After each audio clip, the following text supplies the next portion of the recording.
Bonjour à tous, voici 3 minutes 3 temps forts pour la semaine du 18 mai 2018.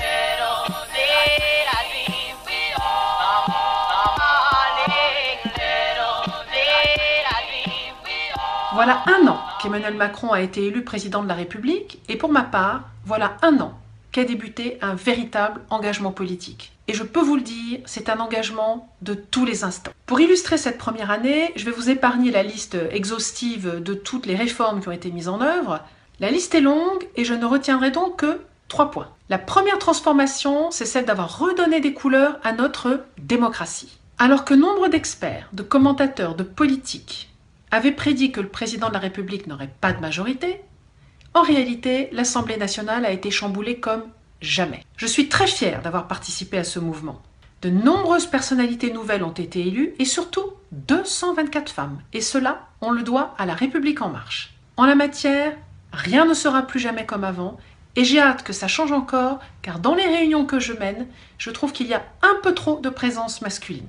Allez les filles, il faut y aller. Dès l'été, nous avons pris des mesures très concrètes pour un renouveau démocratique, pour plus d'éthique dans la vie politique, renforcement des règles d'exemplarité, fin du régime spécial des retraites des parlementaires, fin des emplois familiaux, fin de la réserve parlementaire, une représentation parlementaire plus responsable et plus efficace. C'est ce que nous voulons et d'autres mesures seront prises avec la réforme de la Constitution à venir.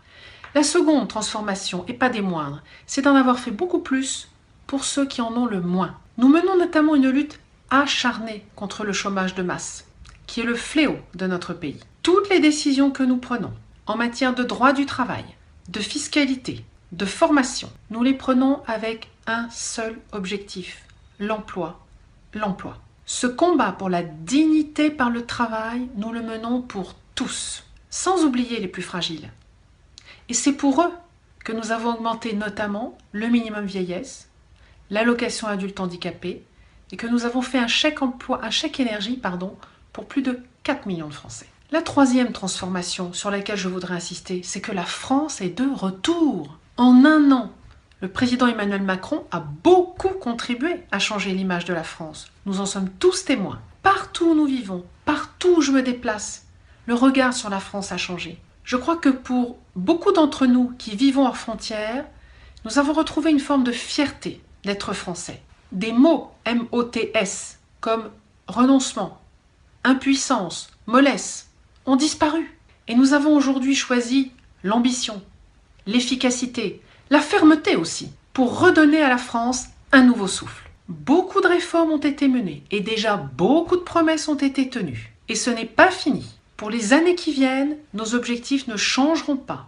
Libérer, protéger, unir. Je suis pleinement consciente qu'il reste beaucoup à faire, notamment pour nous, les Français qui sommes à l'international. Mais j'y travaille avec acharnement, croyez-moi. Et sur ce point précis, je vous donne rendez-vous dans un mois avec les propositions de mon rapport et dans un an pour un premier bilan. Je vous souhaite à tous une très bonne semaine et je vous donne rendez-vous la semaine prochaine.